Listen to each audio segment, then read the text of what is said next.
Hello and welcome to this first look exploring session looking at The Sad Shepherd, or A Tale of Robin Hood by Ben Jonson. This is a bit of a flyby session. We're going to whiz through the text in one session, even though it's a little long for that. It's going to be a bit tight around some of the corners as we try and rattle through what we've got here. This is very late. Normally we stick to the arrow of time. We may dance around a little bit, but usually within a sort of 10-year span of what we're otherwise doing. This is leaping far ahead. It's like we're at the other end of the universe of Ben Jonson. We've done some of his early stuff. We're now leaping to the end of his career.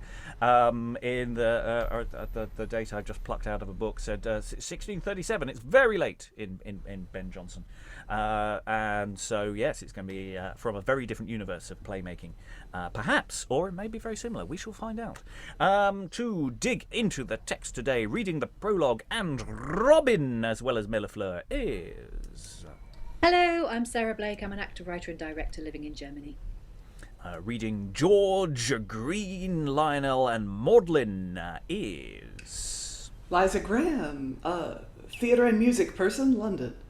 Reading Marian, Puck Harry, and diving in to assist with a clashing role of Lionel is... Hello, my name's Lynn Freitas. I am a mild-mannered college composition teacher. I live in the northwestern United States.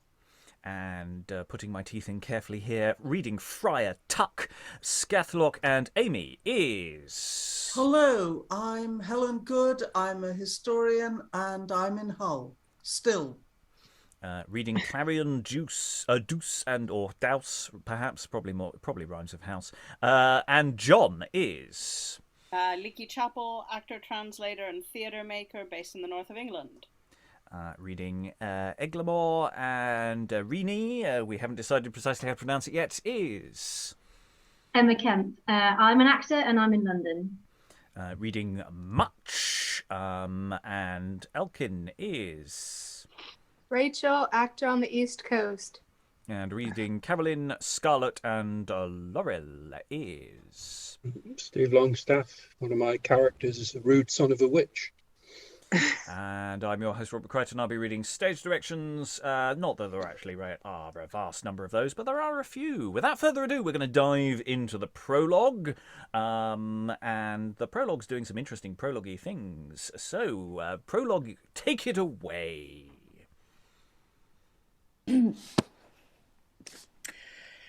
He that hath feasted you these 40 years, and fitted fables for your finer ears, although at first he scarce could hit the bore, yet you, with patience hearkening more and more, at length have grown up to him, and made known the working of his pen is now your own.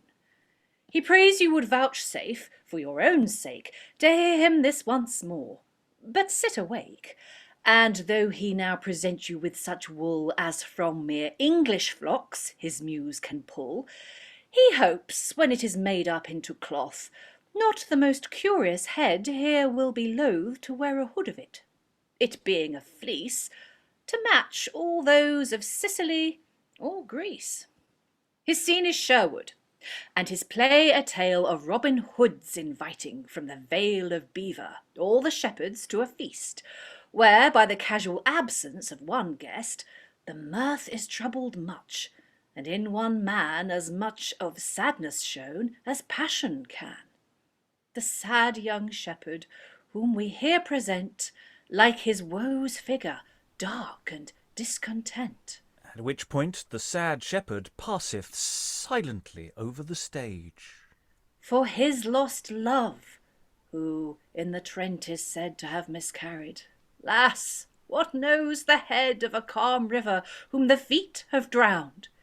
Hear what his sorrows are, and if they wound your gentle breasts, so that the end crown all, which in the scope of one day's chance may fall, old Trent will send you more such tales as these, and shall grow young again, as one doth please. And here the prologue, thinking to end, effectively, basically, exits, returns upon a new purpose and speaks on. Hang on, I haven't finished yet. But here's an heresy of late let fall. that mirth by no means fits a pastoral. Such say so, who can make none, he presumes, else there's no scene more properly assumes the sock. For whence can sport in kind arise, but from the rural routes and families? Safe on this ground, then, we not fear today to tempt your laughter by our rustic play, wherein, if we distaste or be cried down, we think we therefore shall not leave the town, nor that the forwards that would draw the rest unto their liking always like the best.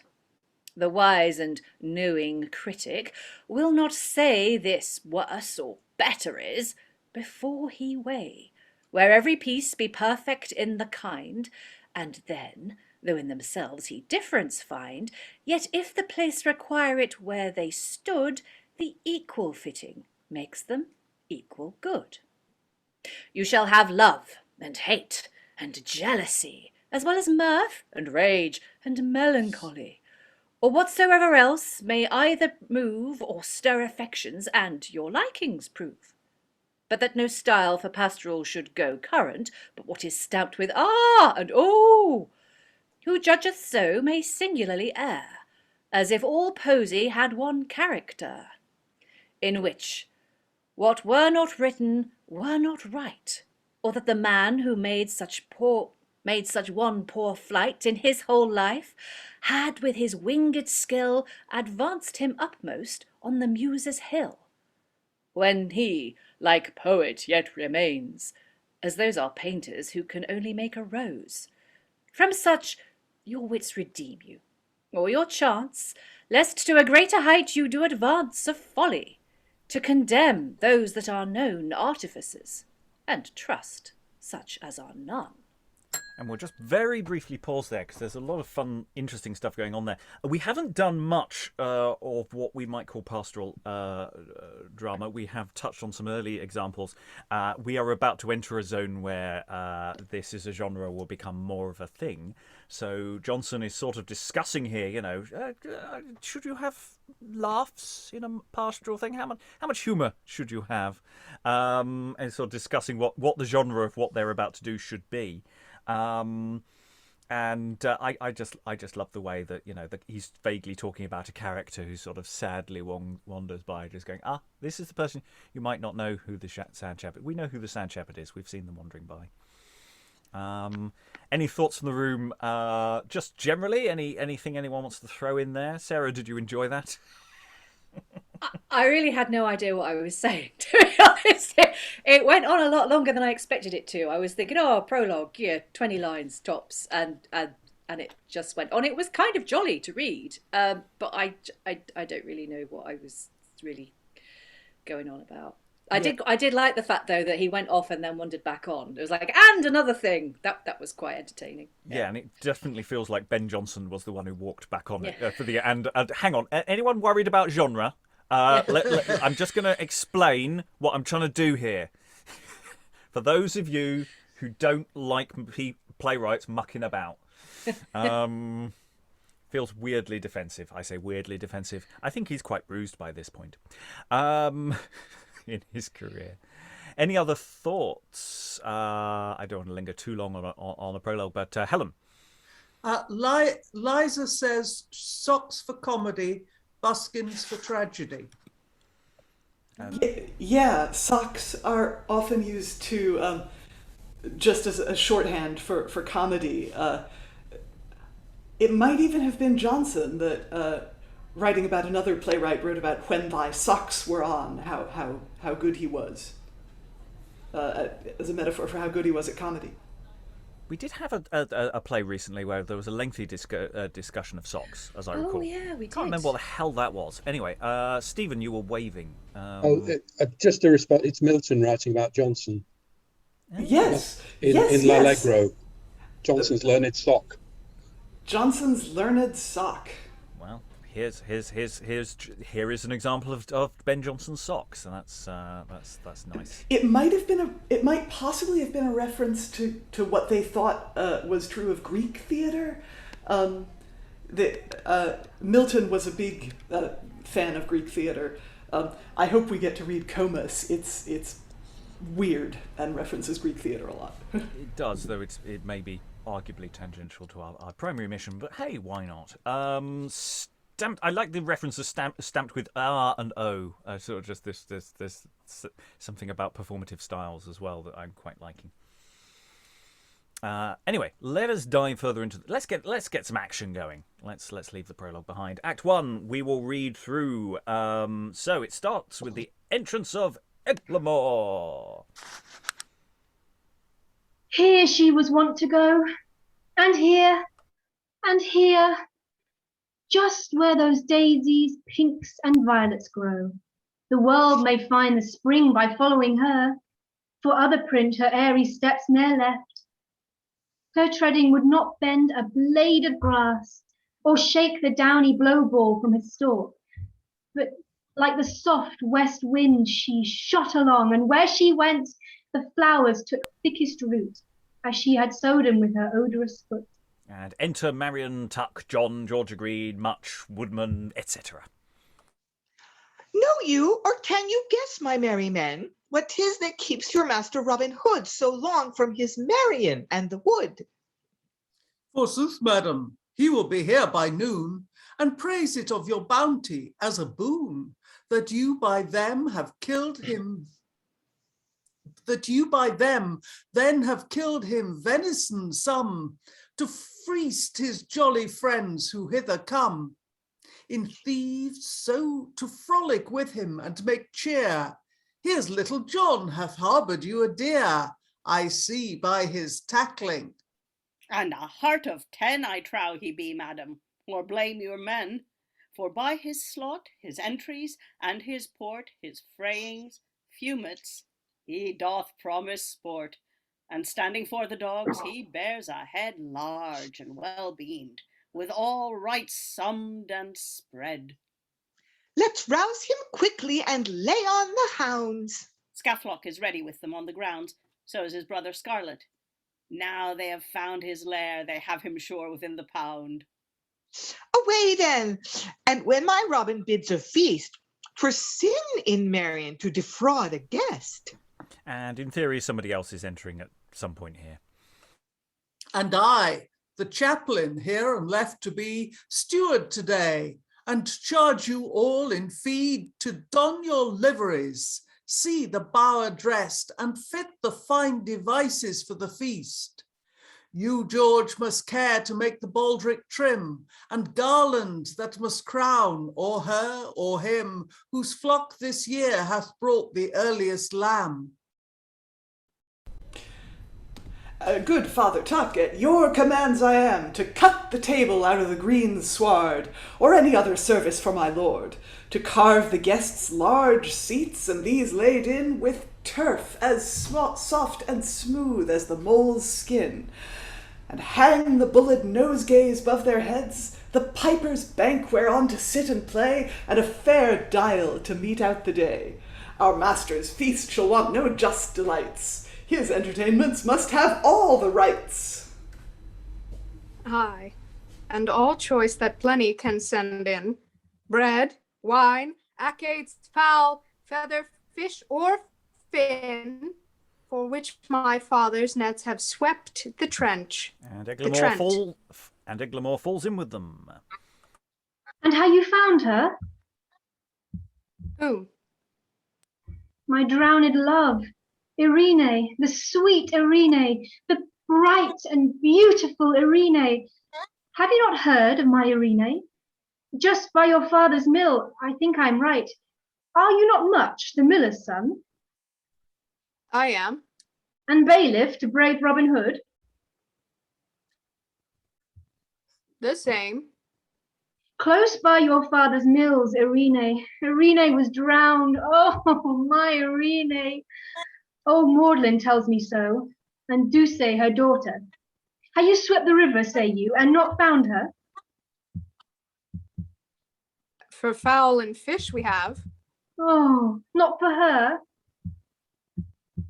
Your goodly friends, right charitable men. Nay, keep your way, and leave me, Make your toys, your tales, your posies that you talked of, all your entertainment. Do not injure me. Only if I may enjoy my cypress wreath, and you will let me weep. 'Tis all I ask, till I be turned to water, as was she. And troth, what less suit can you grant a man? His fantasy is hurt. Let us now leave him. The wound is yet too fresh to admit searching. Searching? Where should I search? Or on what track? Can my slow drop of tears, or this dark shade about my brows enough describe her loss? Earine, oh, my Eurine's loss. No, no, no, no, this heart will break first. How will this sad disaster strike the ears of bounteous Robin Hood, our gentle master? How will it mar his mirth, abate his feast, and strike a horror into every guest? If I could knit whole clouds about my brows and weep like Swithin or those watery signs, the kids that rise then and drown all the flocks of those rich shepherds dwelling in this vale, those careless shepherds that did let her drown, then I did something, or could make old Trent drunk with my sorrow to start out in breaches, to drown their herds, their cattle and their corn, break down their mills, their dams, overturn their wares, and see their houses and whole livelihood wrought into water with her. All were good. I kissed the torrent and those whirls of Trent that sucked her in, my sweet Earine, when they have cast her body on the shore, and it comes up as tainted as themselves, all pale and bloodless. I will love it still, for all that they can do, and make 'em mad to see how I will hug it in mine arms, and hang upon her looks, dwell on her eyes, feed round about her lips, and eat her kisses, suck of her drowned flesh. And where's their malice? Not all their envious sousing can change that. But I will study some revenge past this. I pray you give me leave, for I will study. Though all the bells, pipes, tabors, and timbrines ring that you can plant about me, I will study. And at this point, Robin and a whole series of other merry people enter. Welcome, bright Clarion and sweet Mellifleur, the courteous Lionel, fair Amie, all my friends and neighbours, to the jolly bower of Robin Hood, and to the green wood walks. Now that the shearing of your sheep is done, and the washed flocks are lighted of their wool, the smoother ewes are ready to receive the mounting rams again, and both do feed, as either promised to increase your breed at evening time, and bring you lusty twins. Why should or you or we so much forget the season in ourselves, as not to make use of our youth and spirits, to awake the nimble hornpipe and the timbrine, and mix our songs and dances in the wood, and each of us cut down a triumph bough? Such were the rites the youthful June allow. They were gay Robin, but the sourer sort of shepherds now disclaim in all such sport, and say, our flocks the while are poorly fed, when with such vanities the swains are led. Would they, wise Clarion, were not hurried more with covetise and rage, when to their store they add the poor man's yeanling, and dare sell both fleece and carcass, not giving him the fell. When to one goat they reach that prickly weed, which makes all the rest forbear to feed, or strew tod hairs, or with their tails do sweep the dewy grass to doff the simpler sheep, or dig deep pits their neighbours neat to vex, to drown the calves and crack the heifers' necks, or with pretence of chasing thence the brock, send in a care to worry the whole flock. Oh, friar, these are faults that are not seen. Ours open and of worst example been. They call ours pagan pastimes that infect our blood with ease, our youth with all neglect, our tongues with wantonness, our thoughts with lust, and what they censure ill, all others must. Do not know what their sharp sight may see of late, But I should think it might still be as 'twas a happy age, when on the plains the woodmen meant the damsels and the swains, the neatards, ploughmen, and the pipers loud, and each did dance, some to the kit or crowd, some to the bagpipe, some the tabret moved, and all did either love or were beloved. The dexterous shepherd then would try his sling, then dart his hook at daisies, then would sing, sometimes would wrestle. Ay, and with a lass, and give her a new garment on the grass after a course at barley brake or base. And all these deeds were seen without offence, or the least hazard of their innocence. Those charitable times had no mistrust. Shepherds knew how to love, and not to lust. Each minute that we lose thus, I confess, deserves a censure on us, more or less. But that a sadder chance hath given a lay both to the mirth and music of this day. Our fairest shepherdess we had of late here upon Trent is drowned, for whom her mate, young Aeglamour, a swain who best could tread our country dances and our games did lead, lives like the melancholy turtle, drowned, deeper in woe than she in water, crowned with yew and cypress, and will scarce admit the physic of our presence to his fit. Sometimes he sits and thinks all day, then walks, then thinks again, and sighs, weeps, laughs, and talks, and twixt his pleasing frenzy and sad grief is so distracted as no sought relief by all our studies can procure his peace.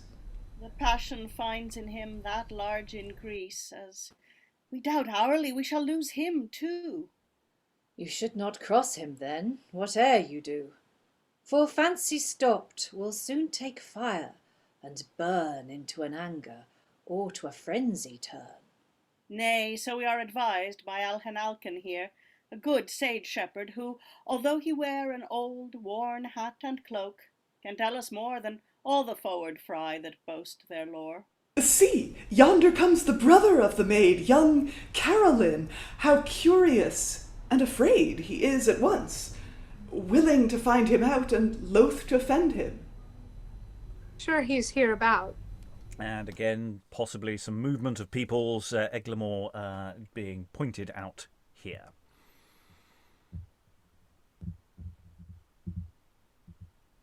See where he sits? It will be rare, an exquisite revenge. But peace, no words. Not for the fairest fleece of all the flock. If it be known afore, 'tis all worth nothing. I'll carve it on the trees and in the turf, on every greensworth and in every path, just to the margin of the cruel Trent. There will I knock the story in the ground, in smooth great pebble and moss fill it round, till the whole country read how she was drowned, and with the plenty of salt tears there shed, quite alter the complexion of the spring.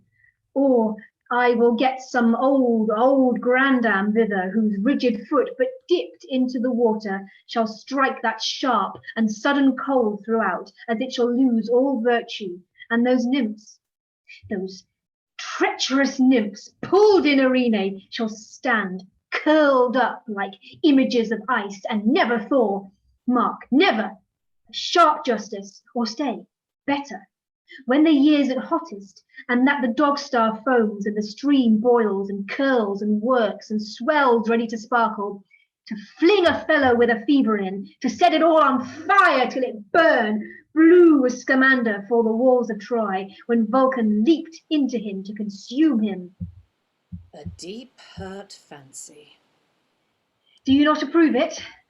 Yes, gentle Aeglamour, we all approve, and come to gratulate your just revenge, which, since it is so perfect, we now hope you'll leave all care thereof, and mix with us in all the proffered solace of the spring.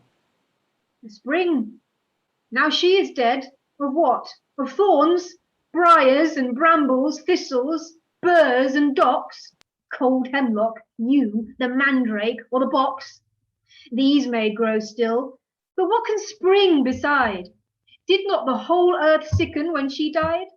As if there since did fall one drop of dew, but what was wet for her, or any stalk did bear a flower, or any branch a bloom, after her wreath was made, in faith, you do not fare to put these things upon me, which can in no sort be, Earine, who had her very being and her name with the first knots or buddings of the spring, born with the primrose and the violet, or earliest roses blown, when Cupid smiled and Venus led the Graces out to dance, and all the flowers and sweets in nature's lap leaped out and made their solemn conjuration to last but while she lived.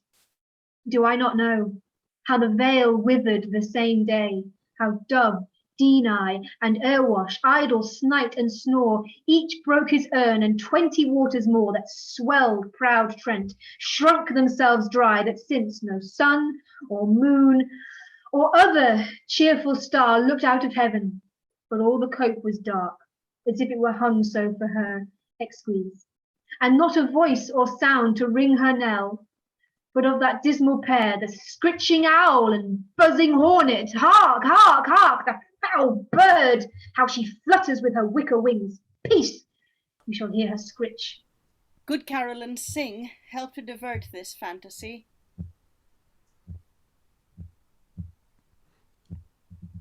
Karolin may be having some minor computer issues there.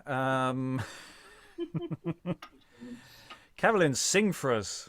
You don't have to sing, by the way. The song, which all the while Karolin sings. Aeglamour is reading, apparently. It's going to be reading at this point. Sorry, my internet's screwing up. I'll have to go somewhere else to try and get a connection properly. Okie dokie. Well, we'll take this as an opportunity to pause and take stock. I think it's fair to say Aeglamour's a bit sad. I think it's a very sad because, for good reason, being told that his love's dead, drowned. I mean, it's sad situation, and everyone else is meanwhile trying to have a party. So yeah, Lynn. Yeah, Aeglamour's whole necrophilia thing. What's up with that? He's a shepherd. He doesn't get out much, or more importantly, he gets out too much, perhaps. Shepherds. Hey, what can you do? Sarah, then Aliki. I feel like I'm missing a bit of context here because, if he lost her, 10 years ago, I can understand them all going, oh, man, cheer up. But, if he's literally just lost her, which was kind of implied from the whole conversation he had with Much, then they're really being quite insensitive because, she's just drowned. And necrophilia thing aside, of course he's going to be sad. And they're all like, oh, come on. And I don't know, I'm kind of feeling that he has a right to his grief if he wants it, But Partey... they've put a lot of effort in. He's killing everybody's vibe. Yeah, they've killed a deer and everything, and it's a really good one. Look, they had so much fun. Aliki, then Liza, then Rachael. Actually, I wasn't raising my hand, but I will say that there's a lot kind of more anger and weird revenge fantasies against water than I'm getting for grief necessarily. Yeah. Constant revenge. Yeah. Yeah, and maybe that's their point. Not he's sad, but man, he's being really weird about it. Yeah. You want to fight the water. That's good luck with that. Good luck with that. Liza. Well, I think this plays into... Admittedly, my frame of reference is a little bit earlier than this play here, but I think it plays into the idea that a balance of humors was healthy, and if you let one humor take over too much, you went mad. So if, according to at least early modern thinking, if Aeglamour is allowed to be too sunk into melancholy, he is at risk of going mad. And so music was viewed as very good for balancing the humors and releasing emotions then as now. So I think it's more of a keeping in temper, in tune thing. Rachael.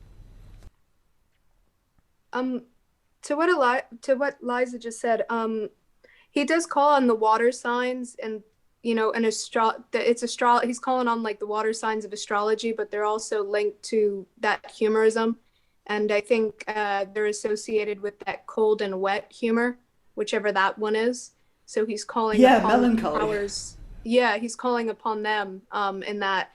I also like put in the chat that this play reminds me a lot about haiku, and haiku are supposed to be these nature poems. And there's so much description of nature he's using.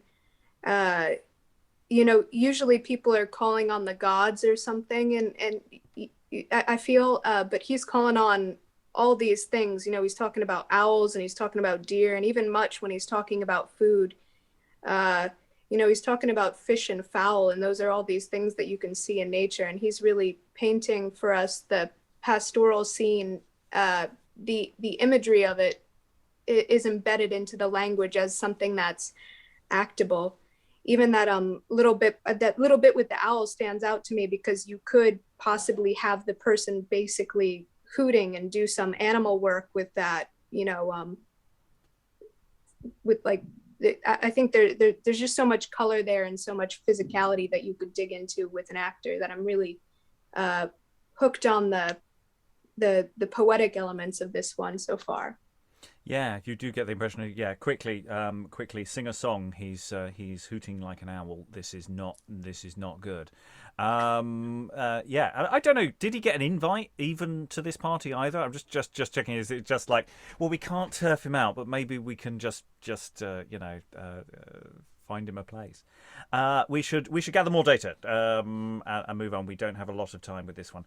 Stephen, do you think your connection is going to hold it? You seem to be moving, I think. Maybe you're not now. Looks like Stephen's very freezy, so... He put in the chat that he didn't think he could sustain a connection. Okay. For the... I'll read it for the moment, unless... Who's not in... Anyone not in this scene so far, particularly? I'm not. Excellent, Helen. Karolin, you are then. Well, I mean, I'm probably there, but I'm not saying out. No, you're not saying anything. Go for it. And if there's a clash, do a silly voice. Though I am young and cannot tell either what death or love is well, yet have I heard they both bear darts and both do aim at human hearts. And then again I have been told love wounds with heat as death with cold. So that I fear they do but bring extremes to touch and mean one thing, as in a ruin we it call, one thing to be blown up or fall, or to our end like way we have by flash of lightning or a wave, so love's inflamed shaft or brand may kill as soon as death's cold hand, except love's fires the virtue have to fright the frost out of the grave. Do you think so? Are you in that good opinion? If you be, say nothing. I'll study it as a new philosophy, but by myself alone. Now you shall leave me. Some of these nymphs here will reward you. This pretty maid, although but with a kiss. And he forces, and I think that's Aeglamour, forces Amie to kiss Karolin. Lived my Earine, you should have 20.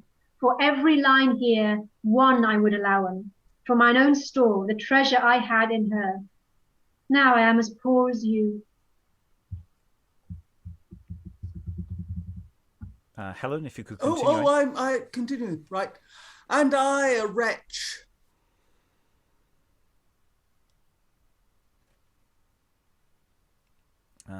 Clarion, Aliki. I'm sorry, I lost my script. I'm getting it back now. It's going to be one of those sessions, I can tell. Clarion says, yet keep an eye upon him, Karolin. Aeglamour goes out, and Karolin follows him. Alas, that ever such a generous spirit as Aeglamour's should sink by such a loss. The truest lovers are least fortunate. Look, all their lives and legends, what they call the lovers' scriptures, Helidors, or Tati, Longi, Estati, Prodomi, you'll find it. What think you, father? I have known some few, and read of more, who have had their dose and deep of these sharp bittersweets. But what is this to jolly Robin, who the story is of all beatitude in love? And told here every day with wonder on the world. And with fame's voice. Save that some folk delight to blend all good of others with some spite. He and his Marian are the sum and talk of all that breathe here in the greenwood walk. Or Beaver Vale? Lo, per Gifford, the turtles of the wood. The billing pair. And so are understood for simple loves, and sampled lives beside. Faith, so much virtue should not be envied. Better be so than pitied, Mellifleur. For against all envy virtue is a cure, but wretched pity ever calls on scorns. The deer's brought home, I hear it by their horns. And indeed, there's some horns going on. Because Robin re-enters, and with Marian and various other people talking, I'm just realising that I'll read in Mellifleur for a second here, because that clash doesn't work, does it? Okay. My Marian and my mistress. My loved Robin! The moon's at full, the happy pair are met. How hath this morning paid me for my rising, first with my sports, but most with meeting you. I did not half so well reward my hounds as she hath me today, although I gave them all the sweet morsels called tongue, ears, and dowsets. What? And the inchpin? Yes. Your sports then pleased you. You are a wanton. One, I do confess. I wanted till you came, but now I have you. I'll grow to your embraces, till two souls distilled into kisses through our lips do make one spirit of love. Oh, Robin, Robin. Breathe, breathe a while. What says my gentle Marian? Could you so long be absent? What, a week? Was that so long? How long are lovers' weeks? Do you think, Robin, when they are asunder, are they not prisoners' years? To some they seem so, but being met again, they are schoolboys' hours. They have got leave to play, and so we use them. Had you good sport in your chase today? Oh, prime! A lusty stag. And hunted ye at force? In full cry. And never hunted change. You had staunch hounds then. Old and sure, I love no young rash dogs, no more than changing friends. What relays set you? None at all. We laid not in one fresh dog. You stood not long then. Yes, 5 hours and more, a great large deer. What? Head? Forked a heart of 10. He is good venison, according to the season and the blood. I'll promise all your friends for whom he fell. But at his fall there happed a chance. Worth mark? And he kisses her. Aye. What was that, sweet Marian? You'll not hear?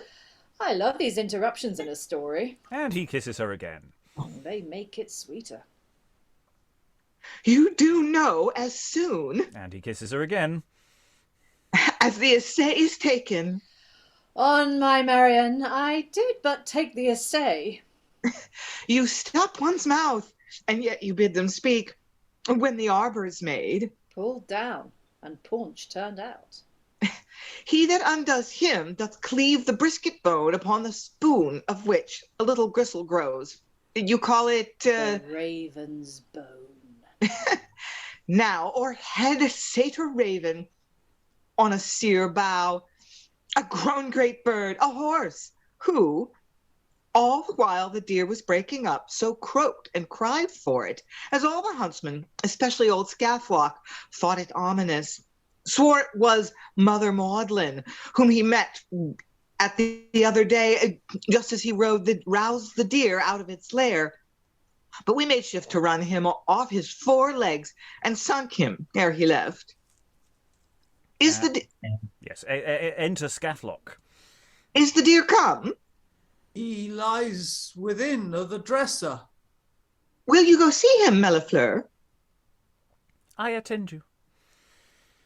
Come, Amie, will you go with us? I'm not well. She's sick of the young shepherd that bekissed her. Friend, cheer your friends up. We will eat him merrily. There might be some exits here. No idea. Saw you the raven, friend? Aye, 'cause should let me. I should be afraid of you, should I? Huntsman, a drow more civility would not hurt you. You must give them all their rudenesses.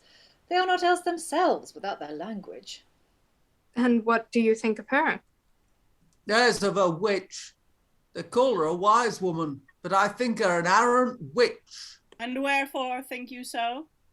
Because I saw her since broiling the bone was cast her at the quarry. Where saw you her? In the chimney nook within. She's there now. Marian. And Marian presumably re-enters. Your hunt holds in his tale still, and tells more. My hunt? What tale? How cloudy, Marian. What look is this? A fit one, sir, for you. Hands off, rude ranger. Sirrah, get you in and bear the venison hence. It is too good for these coarse rustic mouths that cannot open or spend a thank for it. A starved mutton's carcass would better fit their palates. See it carried to Mother Maudlin, whom you will call witch, sir. Tell her I sent it to make merry with. She'll turn us thanks at least. Why standst thou, groom? I wonder he can move, but he's not fixed. If that his feeling be the same with mine, I dare not trust the faith of mine own senses. I fear mine eyes and ears. This is not Marian, nor am I Robin Hood. I pray you ask her, good shepherds, ask her all for me, or rather ask yourselves if she be she, or I be I. Yes, and you are the spy, and the spied spy that watch upon my walks to inform what deer I kill or give away. Where, when, to whom? But spy your worst, good spy. I will dispose of this where least you like. Fall to your cheese, cakes, curds, and clouted cream, your fools, your flawns, and of ale a stream to wash it from your livers. Strain used milk into your cider syllabubs, and be drunk to him whose fleece hath brought the earliest lamb this year, and wears the baldric at your board, where you may all go whistle and record this your dance, and foot it lustily. And she leaves them. I pray you, friends, do you hear and see as I do? Did the same accent strike your ears and objects, your eyes as mine? We taste the same reproaches. Have seen the changes. Are we not all changed, transformed from ourselves? I do not know. The best is silence. And to await the issue. The dead or lazy wait for it. I will find it. And exit, end of Act 1. So we've got a lot of references here to Mother Maudlin here, of which there's there's a little bit of a we've got some lovely stuff between Robin and Marian. You know, they've talked, aren't they lovely? And they come in and kissy kiss. I haven't seen you in ages. It's been a week. No, it's ages. And how long has it been since we waltzed, Tish? Yeah. Oh, Gomez, hours. And then, it's this idea of the Mother Maudlin coming in and Marian saying, send venison to Mother Maudlin, and that's creating a bit of a contretemps, of which people have opinions. It's sort of world building here in the sense there isn't really any plot. They're having a party. There's someone off stage who is some people don't like very much, and they're talking about setting food up and things. Thoughts in the room. Rachael. When the in Karolin's song about the lightning and the fire and all these different things, the way that you could apply the humors to that and to let that influence, that the way an actor at that time might have let it influence how they were delivering those lines and those words. You know what I mean? Like how they, because by their properties, like fire, is definitely dry and hot. Lightning is dry and hot. I guess putting those in a way that would fit whatever humor that they correlated with, and then just more of that imagery coming up in the words that are very, I guess, pastoral, with all the livers and all the cheesecakes and things that you would make on a farm or get from farm animals. We've definitely got some cat opinions in the background there. There's a lot of cat opinions. Oh, bugger, I forgot to mute myself. Yeah, cat typing away.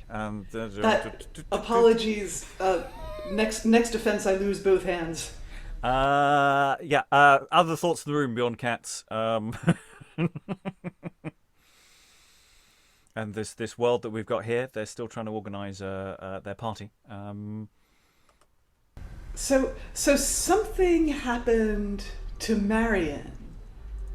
Yeah, she's come back in a very bad mood. Yes, but she went.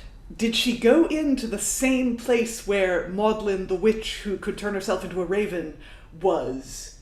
I don't think so. I think she's saying to take the stuff that she's got in the other room to her. So it doesn't seem like that is what's happening. Okay. Marian exited.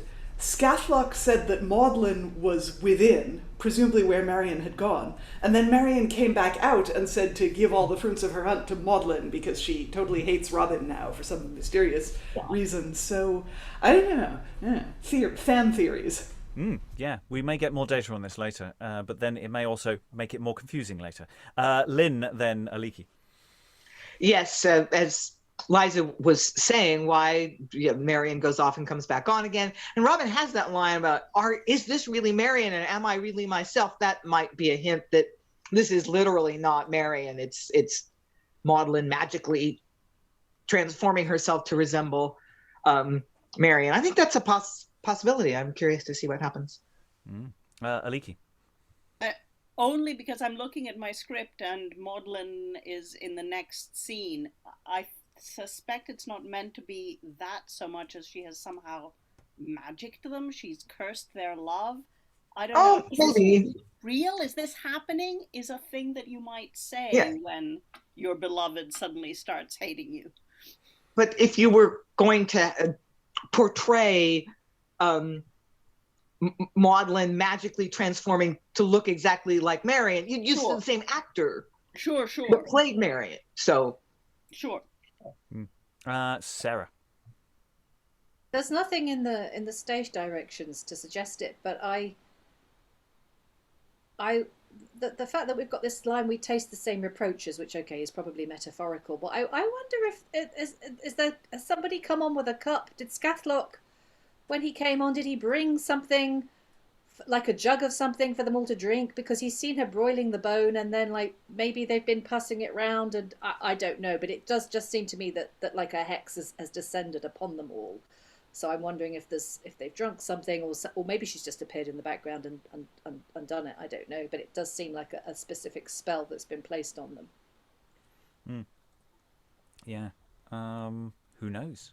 There's a lot of detail that is unclear, as precisely as who's on when. There's an awful lot of people potentially wandering on and off, which, the stage directions as given to us is not always 100% clear, because there's so many people potentially on stage. I mean, there's loads of them. Loads of people. Okay, let us move forward into Act 2, because we're going to now meet Maudlin. And we're going to find out what Mother Maudlin's all about. And maybe we'll get some infill on some data here. So Act 2 begins with Maudlin and Douce.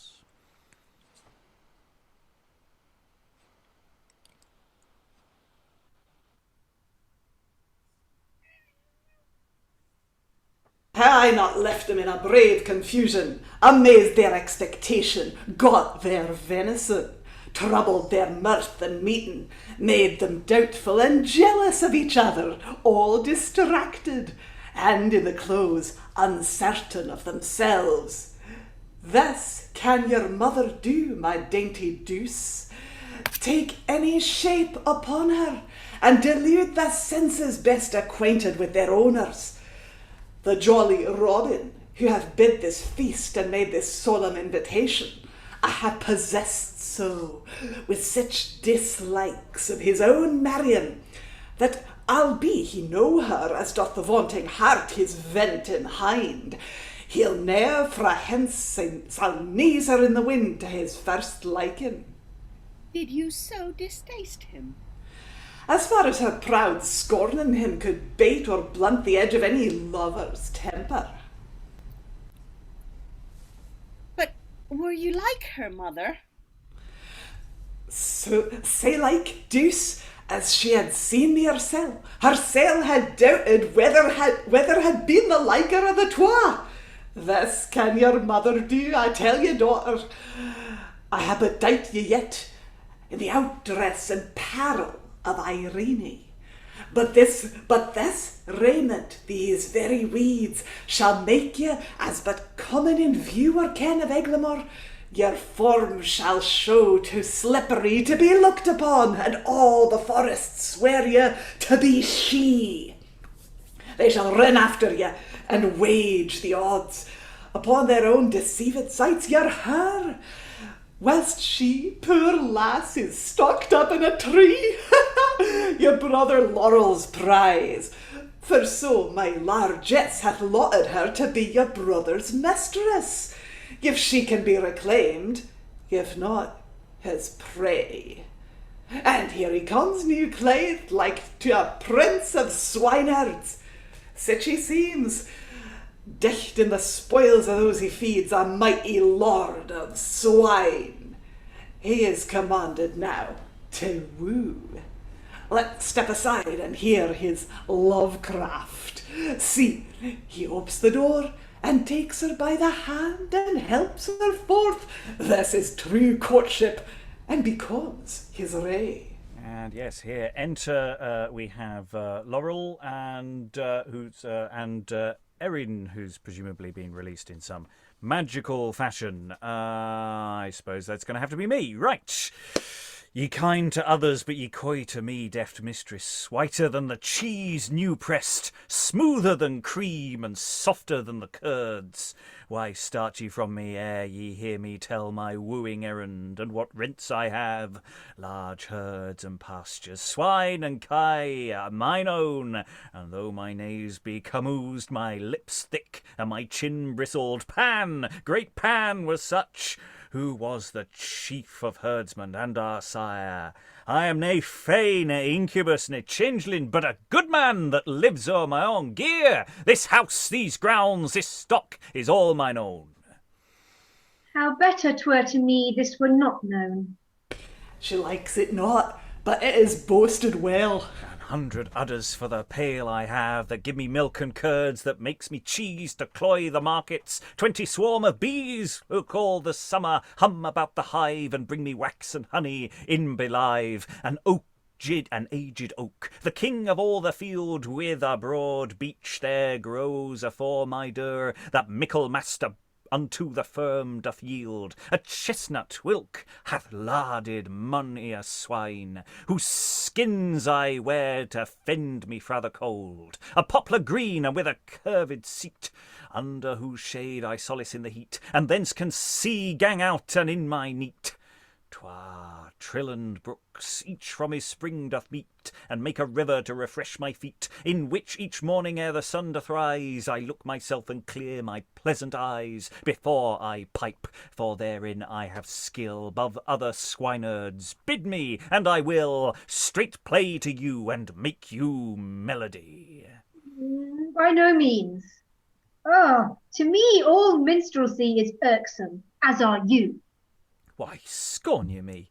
Because I am a herdsman and feed swine? I am a lord of other gear, this fine, smooth Bortian's cub, the young grice of a grey, the tawny Erskines, and this ferret gay.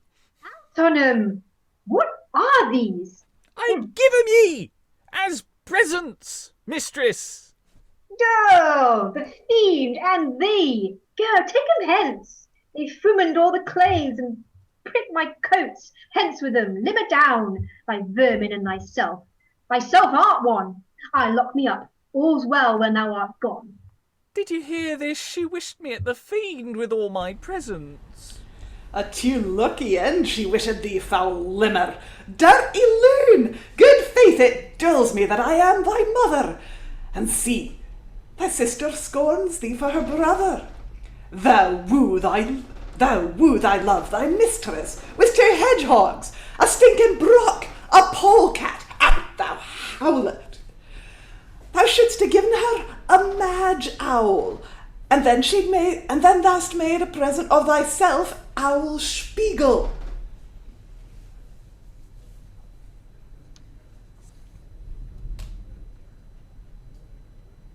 Douce, about the house? Muted at present?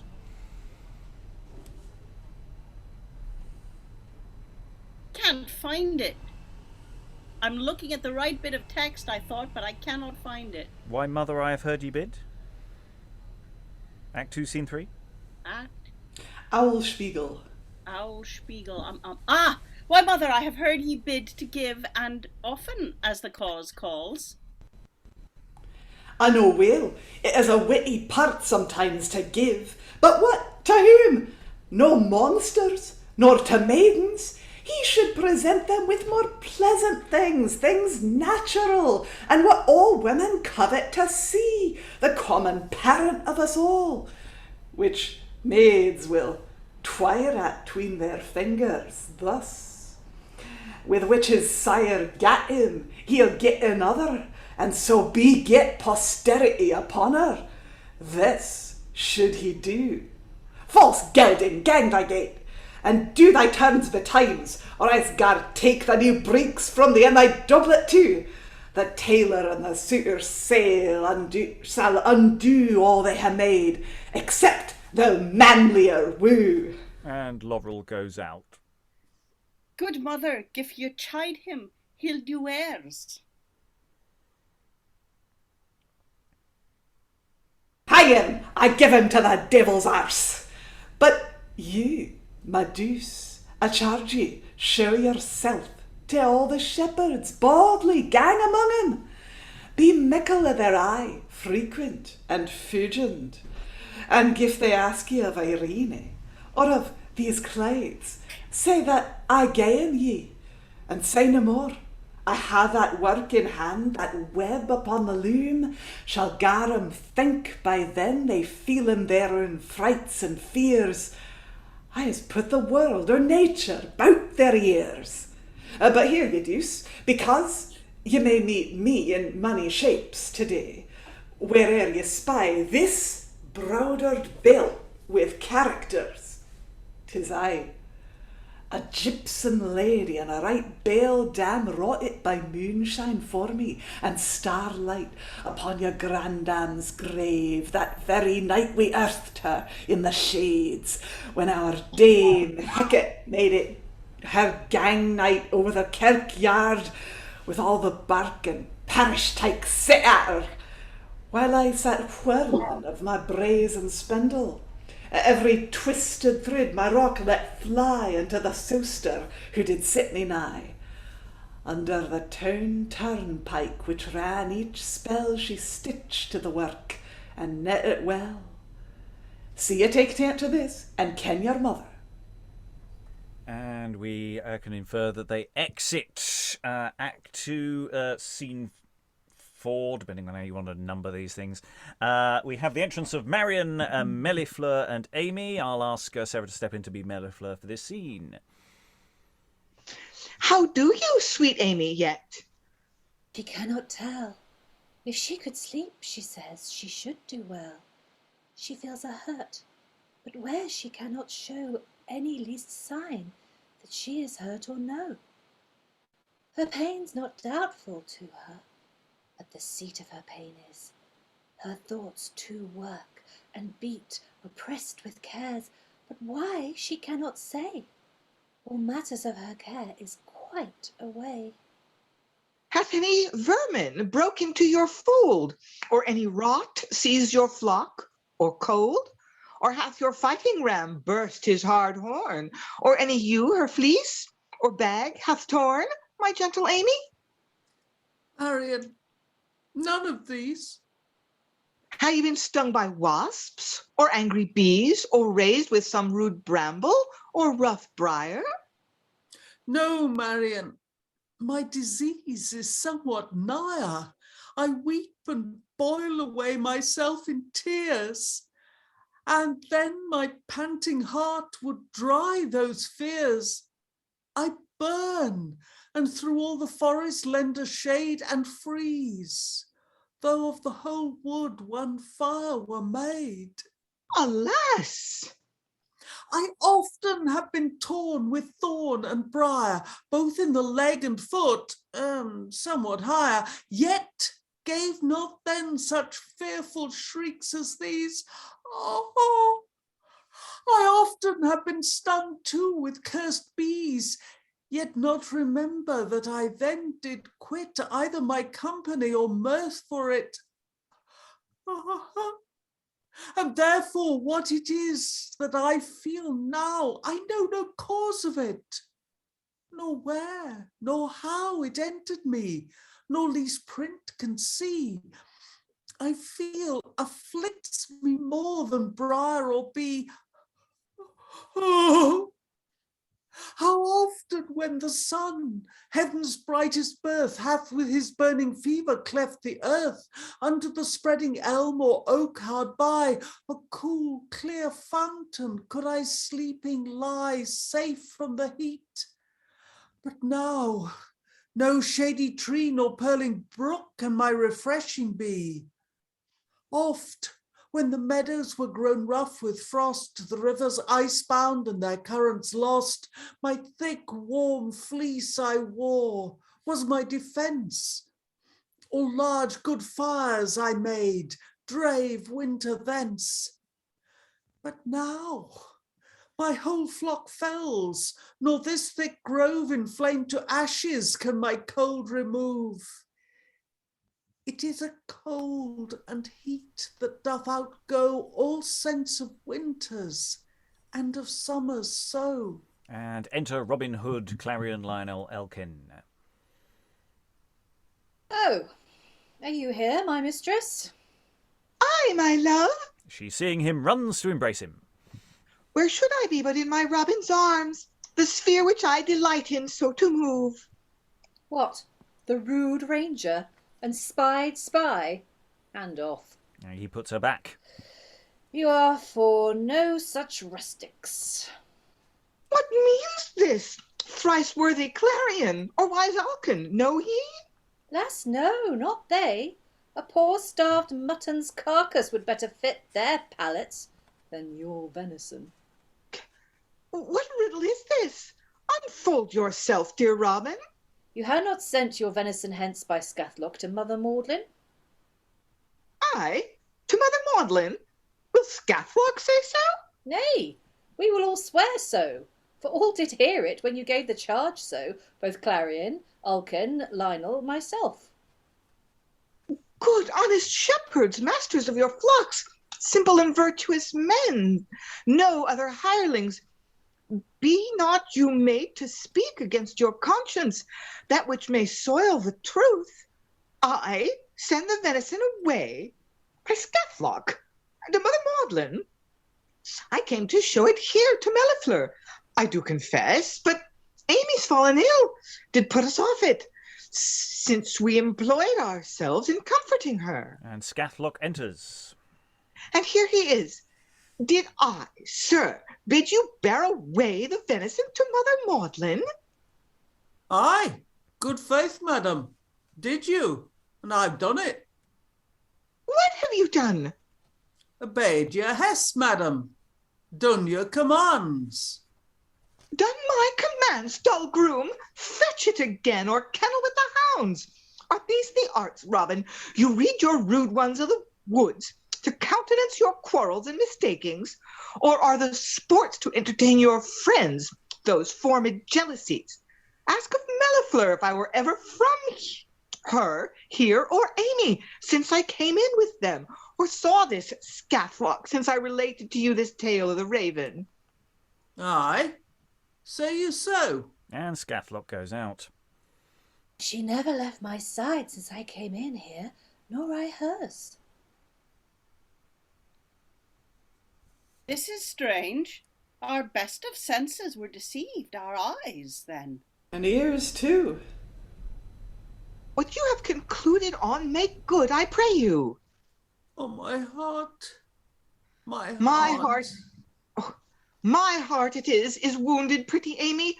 Report not of your griefs, I'll tell for all. Somebody is to blame. There is a fault. Try if you can take rest. A little slumber will much refresh you, Amie. What's her grief? She does not know, and therein is she happy. And we can assume that Amie probably has a little nap here before additional people come on stage. So yeah, we have the answer to the question earlier. Yes, there was some enchantment stuff. Not the where Maudlin was in disguise, and she has a magic belt. Anyone who's familiar with Panto will know this business. And Maudlin has a son who has spirited Earine into a tree, as you do, and released her, tried to woo her with lots of presents. She wasn't impressed with the ferret. It was a gay ferret, but no interest in the ferret. But however, Douce or Douce, or however we want to pronounce it, does get the clothes. So it looks like there's someone's a winner there. Meanwhile, poor Amie, really sad. Does anyone know why she's sad? I know why she's sad, but does anyone know why she's sad from the play explicating why she's sad? Sarah, then Aliki. Well, she was kissed against her will.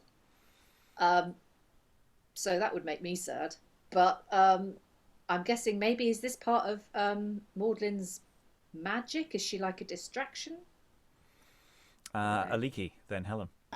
I don't know. There's something up with Maudlin. She's going around the woods like some demented Amanda Wingfield, trying to pair her children off while, and I don't know. She does not know. Is all I know. She does not know, and therein she is happy. Helen. Yeah, I think she fell for Karolin. He kissed her. And this woke something in her, and she's now baffled and doesn't understand how she feels. What is this earth thing called kissing?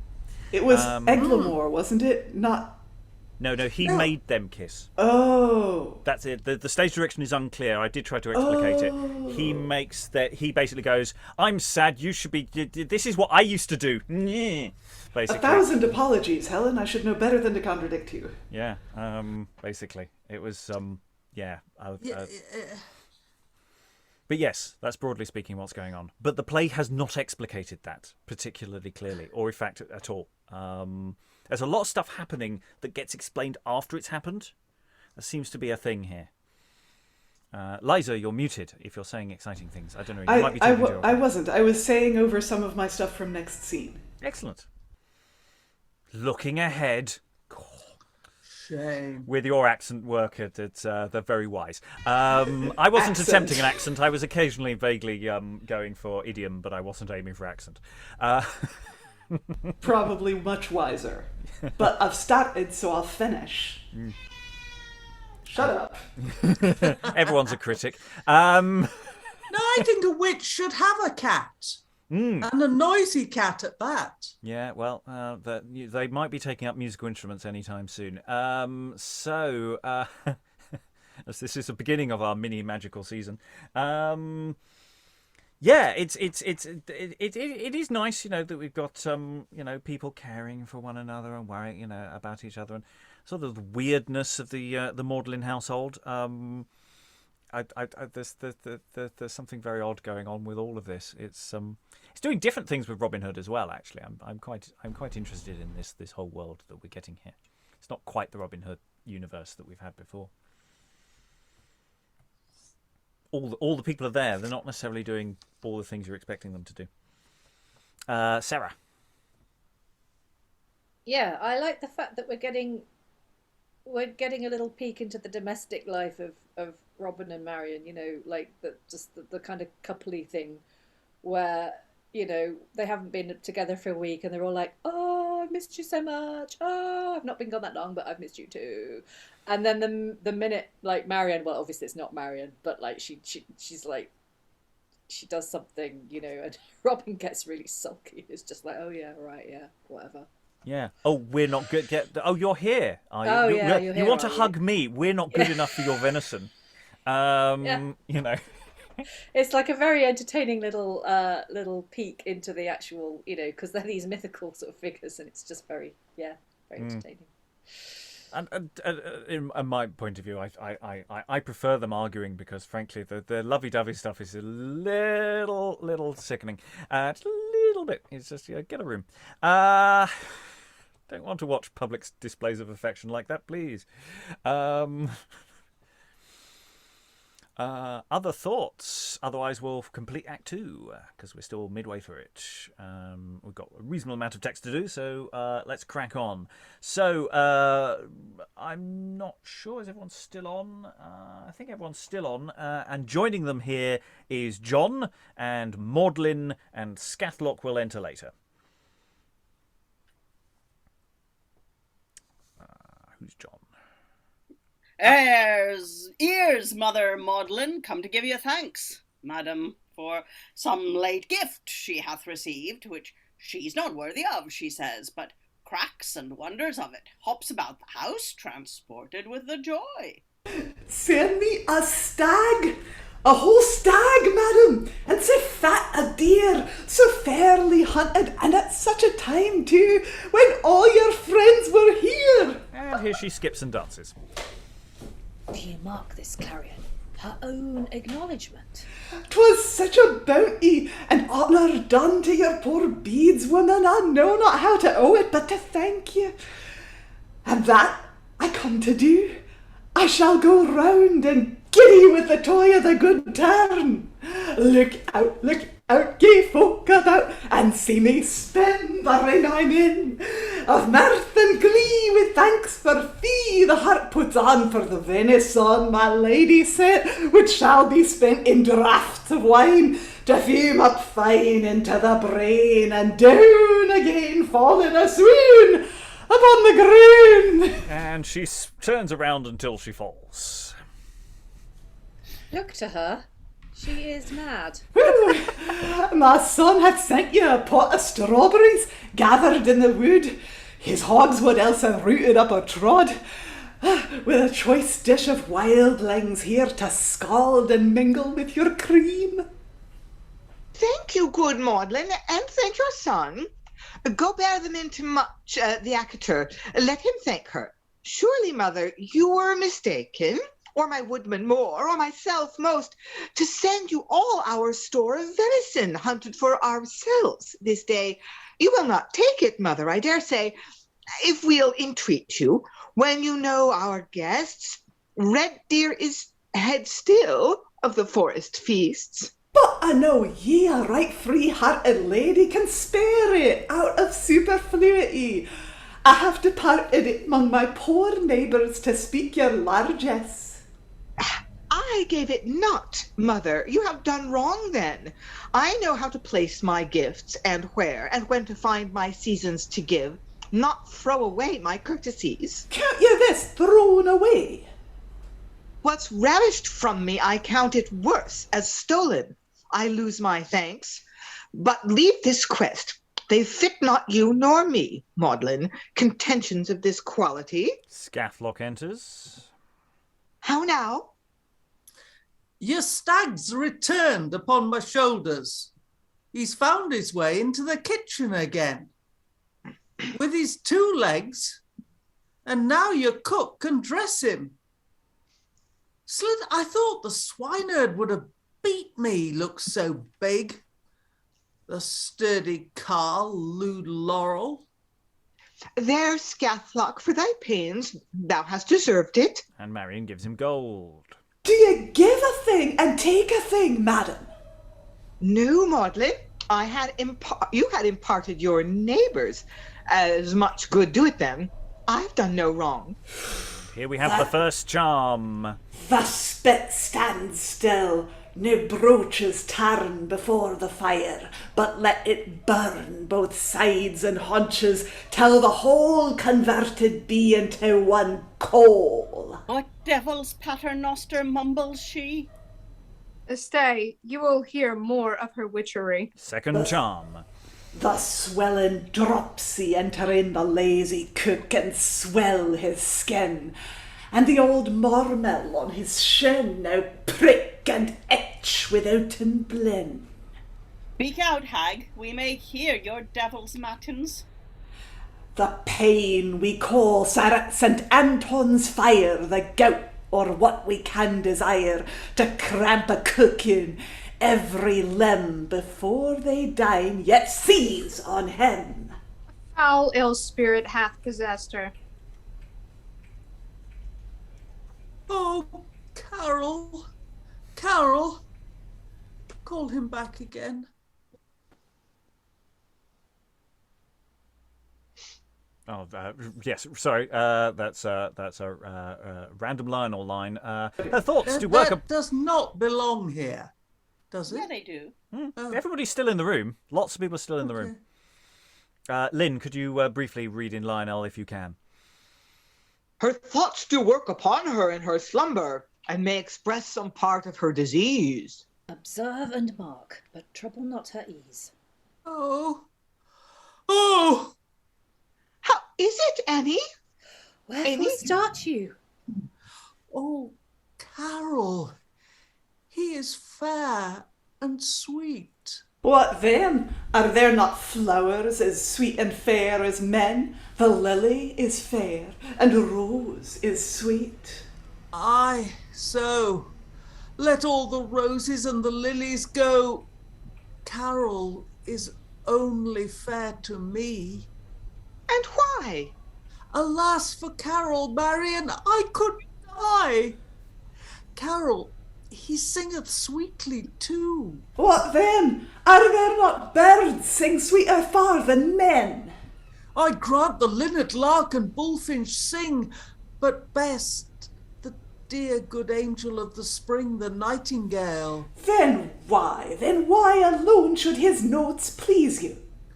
I, not long agone, took a delight with wanton kids to play and sport with lambs a summer's day, and view their frisks. Methought it was a sight of joy to see my 2 brave rams to fight. Now Carol only, all delight doth move. All that is Carol, Carol I approve. This very morning, but I did bestow. It was a little 'gainst my will, I know. A single kiss upon the silly swain, and now I wish that very kiss again. His lip is softer, sweeter than the rose. His mouth and tongue with dripping honey flows. The relish of it was a pleasing thing. Yet like the bees it had a little sting. And sunk, and sticks yet in my marrow deep. And what doth hurt me, I now wish to keep.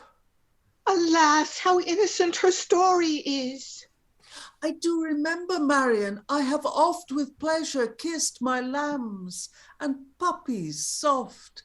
And once a dainty fine roe fawn I had, of whose outskipping bounds I was so glad as of my health. And him I oft would kiss. Yet had his no such sting or pain as this. They never pricked or hurt my heart, and for that they were so blunt and dull, I wished no more. But this that hurts and pricks doth please. This sweet mingled with sour I wish again to meet, and that delay methinks most tedious is, that keeps or hinders me of Carol's kiss. We'll send for him, sweet Amie, to come to you. But I will keep him off if charms will do it. And she goes murmuring out. You mark the murmuring hag, how she doth mutter. I like her not, and less her manners now. She is a shrewd, deformed piece, I vow.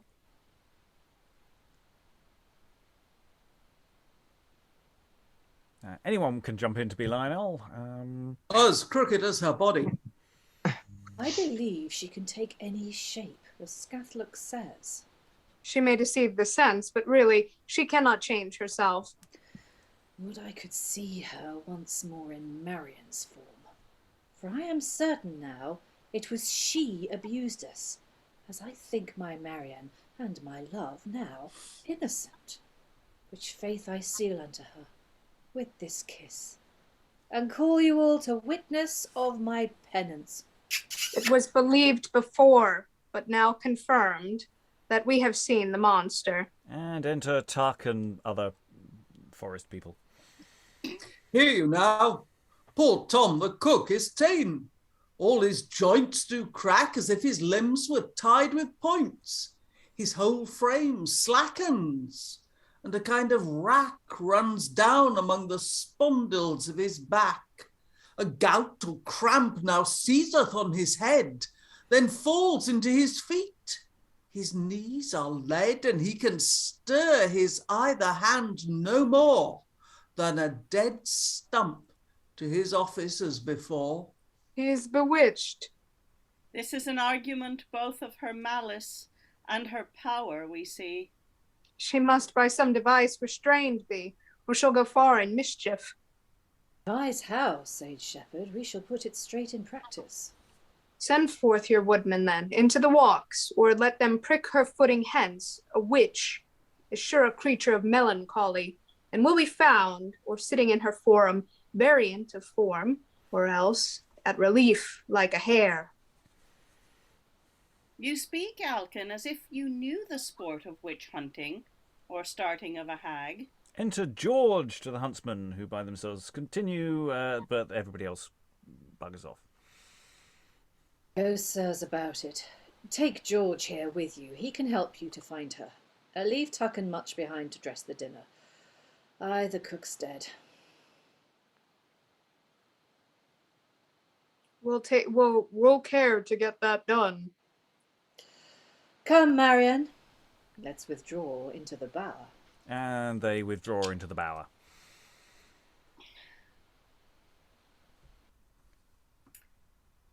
Leaving John, Scarlet, George, etc. Rare sport, I swear, this hunting of the witch will make us. Let's advise a punt like huntsman. And we can spy her once she is our own.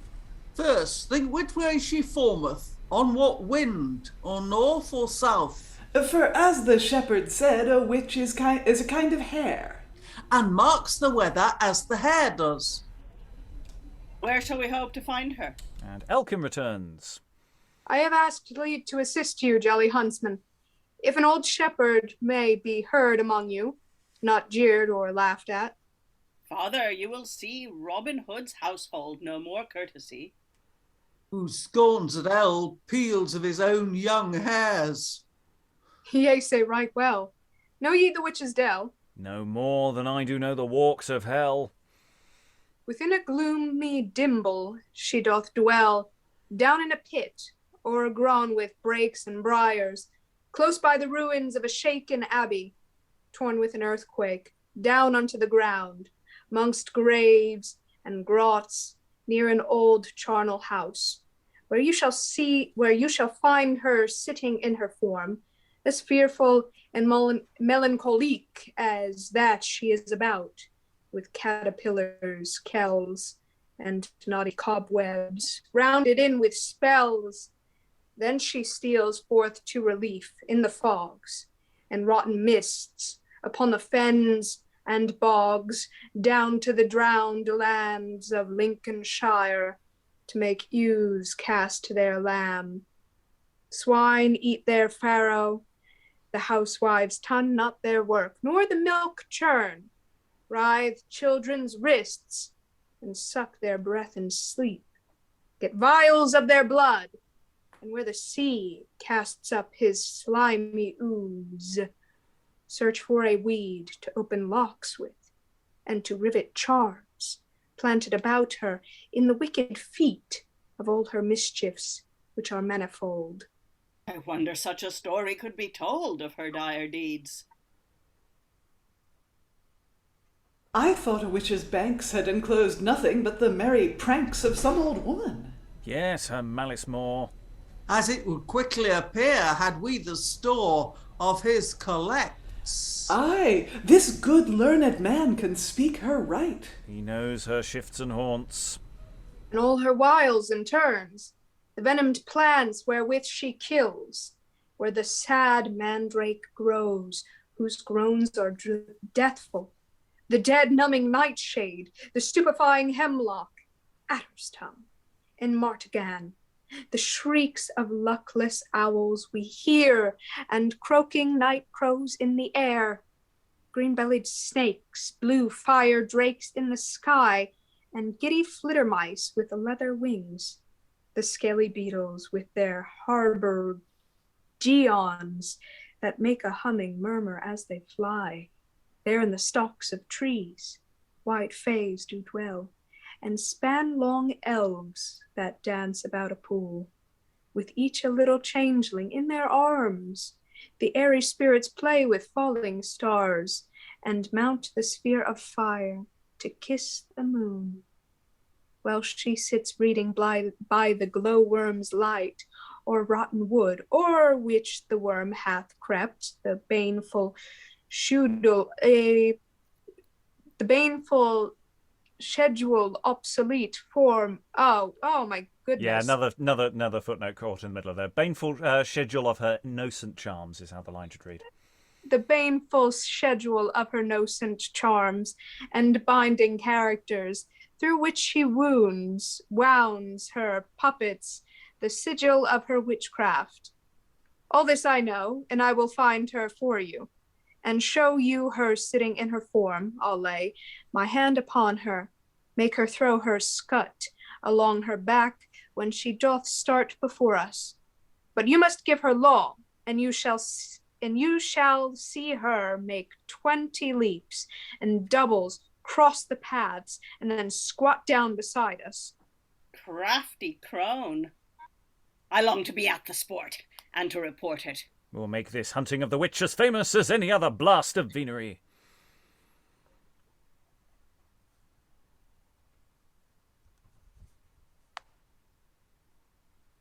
I think, Helen, your Scathlock. I'm sure I'm Scathlock, but my script has just dived to the end. Give me a sense. Hang her, foul hag, she'll be a stinking chase. I had rather had the hunting of her hair. If we could come to see her cry so ho once. That I do promise, or I am no good hag finder. And they exit to hunt the witch, burn the witch. This turn different. Merry people eating fruit, venison, little japes. Burn the witch. Okay, yeah. Apparently something's happened to poor Tom off stage, who we've never met. So that's good enough, a reason. And, Maudlin come in and does a little dance and was quite charming. I quite like Maudlin there. She didn't do anything. And everyone's going, look at this suspicious person. She's obviously done terrible things. I mean, she has done some things. All I wanted was a free deer, y'all. Yeah, she comes in and goes, thank you. I mean, she does do that. I mean, okay. This whole kidnapping, putting people in trees. But, they don't know that. They don't know any of that. I saved her from drowning. Yeah, that's what you say. Yeah, that's what you say. Well, also, because her son is in love with Earine, so is that right? Like, she's trying to get her son a girlfriend? Yeah. So, I mean, it's all yeah. Aliki. There's a very... No, your hand's not waving. Okay, Liza. There's a very filthy speech that I didn't realize was filthy until about halfway through, saying, instead of all these gifts, you should have just shown her your dick. Yep. Our first parent. Yup. Yeah. Yeah, that's a great bit of advice. Yeah, dick pics all the way. We can't linger here too long because we have a little bit more text left to do, but Rachael and then Lynn. Oh, I was going to say that Alken, whoever my character is, the description he gives of the witch just makes her sound so cool. Like, but that she reads by the light of glowworms. Like, just that she reads or something. Like, I know it's supposed to be the glowworms, but it sounds kind of like she reads, burn the witch, a learned woman. Like, I don't know. It's she sounds like a cool woman. She sounds kind of like Stevie Nicks, and they want to burn Stevie Nicks, and I don't think that's too cool. Yeah, Alken is down as the sage of the group. He knows these things. He knows about giddy flitter mice with leather wings and all the rest of it. Yeah, but they are also sort of talking about getting the witch. So yeah, Lynn. Just remind me. Sorry, what's the bonus part I pick up in Act 3? You are definitely from this point onwards Lionel. Lionel, okay. Not to be confused with Lino, very different person. Okay. So Harry Puck, Lionel, and Marian if she shows up. All right. Yeah, I think that works. I suppose I'm stepping in for whoever Stephen was. Okay, let's go into Act 3. With some Puck Harry. Okay, so yeah, Act 3, we're introduced to a Puck. The fiend has much to do that keeps a school, or is the father of a family, or governs but a country academy. His labors must be great, as are his cares, to watch all turns and cast how to prevent them. This dame of mine here, Maud, grows high in evil, and thinks she does all when 'tis I, her devil, that both delude her and must yet protect her. She's confident in mischief, and presumes the changing of her shape will still secure her. But that may fail, and divers hazards meet of other consequences, which I must look to. Nor yet let her be surprised on the first catch. I must go dance about the forest now, and frick it like a goblin till I find her. Then will my service come worth acceptation, when not expected of her, when the help meets the necessity, and both do kiss. 'Tis called the timing of a duty, this. And now we have the entrance to them of Karolin and Douce and Aeglamour later on. So I'm stepping in as Stephen here. Sure you are very like her. I conceived you had been she, seeing you run afore me. For such a suit she made against this feast, in all resemblance or the very same. I saw her in it. Had she lived to enjoy it, she had been there an acceptable guest to Marian and the gentle Robin Hood, who are the crown and garland of the wood.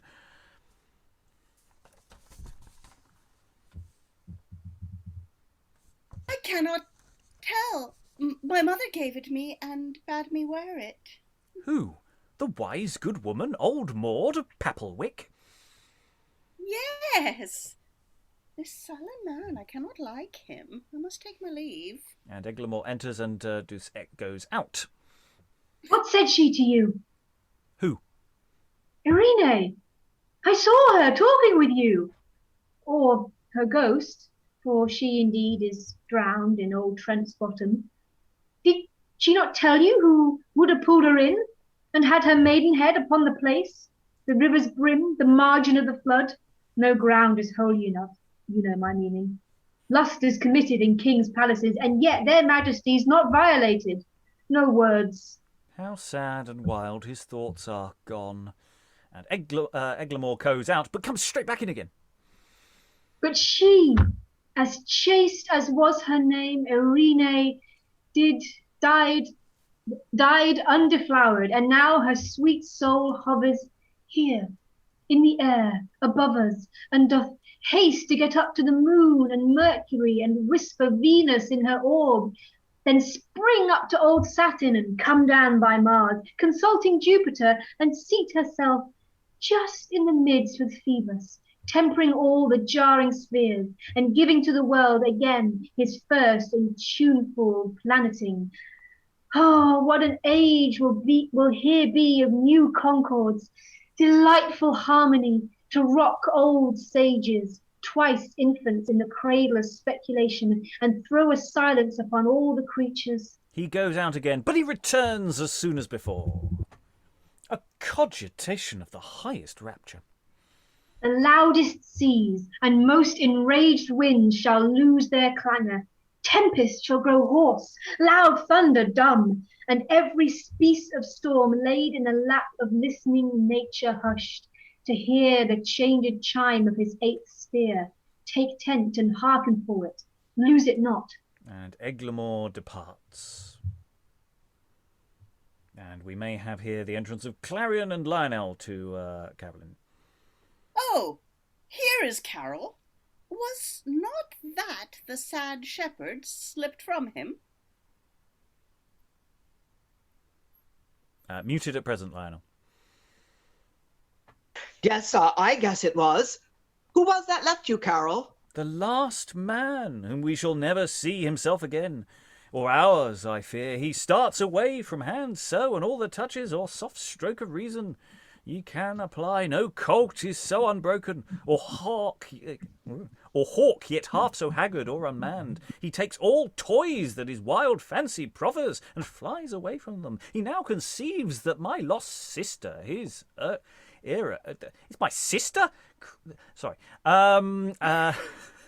His Earine is lately turned a sphere amid the seven, and reads a music lecture to the planets. And with this thought he's run to call them hearers. Alas, this is a strained but innocent fantasy. I'll follow him, and find him if I can. Meantime, go you with Lionel, sweet Carol. He will acquaint you with an accident which much desires your presence on the place. And we can assume he exits there. What is it, Lionel, wherein I may serve you? Why do you survey and circumscribe me, as if you stuck one eye into my breast, and with the other took my whole dimensions? I would you had a window in your bosom or in your back. I might look through you and see your in parts, Carol. Liver, heart, For there the seat of love is, whence the boy, the winged archer, hath shot home a shaft into my sister's breast, the innocent Amie, who now cries out upon her bed on Carol, sweet singing Carol, the delicious Carol, that kissed her like a Cupid. Into your eyes, she says, his stand is, and between your lips he runs forth 4 divisions to her ears, but will not bide there, lest yourself do bring him. Go with me, Carol, and bestow a visit in charity upon the afflicted maid who pineth with the languor of your love. And to them, Maudlin and Douce enter, but Maud is appearing like Marian, so best Marian impression. Whither intend ye? Amie is recovered, feels no such grief as she complained of lately. This maiden hath been with her from her mother, Maudlin, the cunning woman, who hath sent her herbs for her head, and simples of that nature have wrought upon her a miraculous cure, settled her brain to all our wish and wonder. So instantly? You know I now but left her, possessed with such a fit almost to a frenzy. Yourself too feared her, Marian, and did urge my haste to seek out Carol to bring him. I did so, but the skill of that wise woman and her great charity of doing good hath, by the ready hand of this deft lass her daughter, wrought effects beyond belief and to astonishment. We can but thank and praise and be amazed while we tell it. And they go out again. 'Tis strange that any art should so help nature in her extremes. Then it appears most real when the other is deficient. Enter Robin Hood. Wherefore stay you discoursing here, and haste not with your succours to poor afflicted Amie, that so needs them. She is recovered well, your Marian told us. But now here. And re-enter Maudlin, still like Marian. She is returned to affirm it. My Marian? Robin Hood! Is he here? Stay. What was you had told my friend? Maudlin, espying Robin Hood, would run out, but he stays her by the girdle and runs in with her. He returns with the girdle broken, and she in her own shape. Help! Murder! Help! You will not rob me, outlaw! Thief! Restore my belt that ye have broken! Yes, come near. Not in your grip. Was this the charmed circle, the copy that so cozened and deceived us? I'll carry hence the trophy of your spoils. My men shall hunt you two upon the start, and course you soundly. I shall make 'em sport and send some home without their legs or arms. I'll teach 'em to climb stiles, leap ditches, ponds, and lie in the waters if they follow me. Out, murmuring hag. I must use all my powers, lay all my wits to pieces of this loss. Things run unluckily. Where's my Puck Harry? Hath he forsook me? Enter Puck. At your beck, madam. Ah, Puck, my goblin! I've lost my belt. That strong thief Robin Outlaw forced it from me. There are other clouds and blacker threat you, dame. You must be wary and pull in your sails and yield unto the weather of the tempest. You think your powers infinite as your malice, and would do all your anger prompts you to, but you must wait occasions and obey them. Sail in an eggshell, make a straw your mast, a cobweb all your cloth, and pass unseen till you have scaped the rocks that are about you. What rocks about me? I do love, madam, to show you all your dangers when you are past them. Come, follow me. I'll once more be your pilot, and you shall thank me. Lucky, my loved goblin. And Lorel meets her. Where are you gang now? Unto a tree to see my mistress. Gang thy gait, and try thy turns with better luck, or hang thyself. And that's all, folks, because Ben Jonson died. Oh. So the reason why I we play... demand a sequel. So there is some more detail about where Act 3 is supposed to go. He has left us with the rest of the argument for Act 3, but we don't know what else is supposed to be going on here, and how it all ends. So this is Make Your Own Adventure time, people. I see no reason why we should listen to where Ben Jonson wants this to go, and I think we can make our own decisions. You see, so we always have a problem, at this point, going, oh, it's a bit problematic. But at this point, we can do what we like to end it. So anything you have an objection to, make your own adventure. Thoughts about what we've just done, and also where you want it to go as we go into final thoughts, crammed into here. I'm so glad that most people didn't know that there was actually a complete play here. I did deliberately keep that to myself. I think some people knew, but not everybody. Aliki, any thoughts? No, just holding your hand in a sort of wavy-like fashion.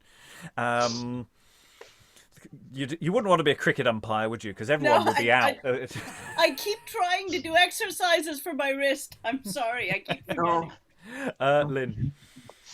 I kind of don't know what to make of the whole Robin Hood thing, because he's really so unnecessary to the actual plot.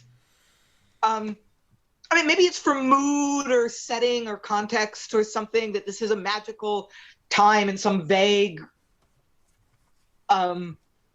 semi-imagined past. So that's the purpose that he serves. So I'm not sure about the Robin Hood thing, if it does for us what it would have done for an audience in the 1630s. I don't know. It's interesting because, in a sense, all the Robin Hood stuff that we know and we look at the Monday Robin Hood. Actually, all the stuff that we expect is there in that first Robin Hood play. It then goes into other stuff that we're less familiar with, but. Maybe Ben Jonson is deliberately throwing random stuff into this mix, and it's as confusing for us then as it is for us now. But maybe not. Helen. Yeah, I think we've got to do. If we're not going to turn it into a Jacobean tragedy with the entire cast piled up in a heap in the middle of the stage, and some bloody daggered person, Puck or somebody, chortling over the bloody heap. I think we've got to start pairing people off. I mean, I think Amie's got to get Carol. I think Aeglamour has got to recover his love. Though, according to the argument, she's about to be put back in the tree again. Maybe only for a few minutes, but Amie is tree-bound. I think somehow, and I think what they have got to do is to effectively hold Maudlin's feet to the fire. Not literally, but metaphorically. Promise her that her life, if she goes away, but having put everything right first. And having got her belt is a good start. Yeah, we've got Mellifleur as who can be paired off with someone. I don't think there's any, and obviously the daughter. So we've got people we can pair off with various shepherds.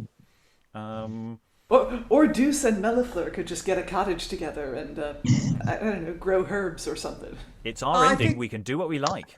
I think Douce is going to leave with Maudlin. Oh no! I think she gets to, and also I don't know if Maudlin gets a terrible end. What do we do with Maudlin at the end? Because I feel like, yes, she's done some bad things, but I think that she should get a decent reconciliation at the end and be integrated into society. They keep vilifying her for no really readily apparent reason. I feel that should be acknowledged on some level. Disappear in a puff of smoke. Rachael, are you waving? I don't know.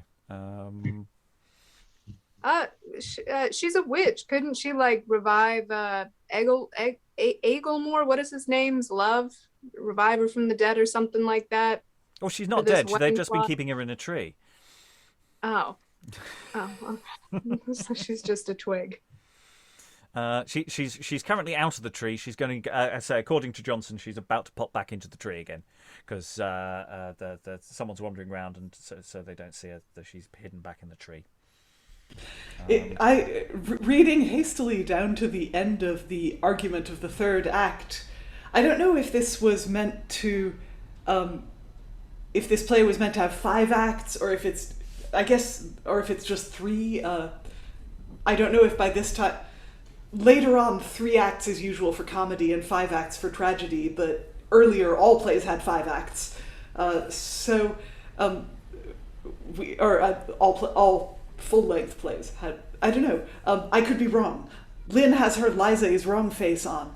Am I wrong? About 3-act structures is more a much later thing, I think. Off the top of my head, I don't know. I have to say, we're into the Karolin. I have no idea what's going on. Anyway, at the end of Act 3, she does escape them all by the help and delusions of Puck.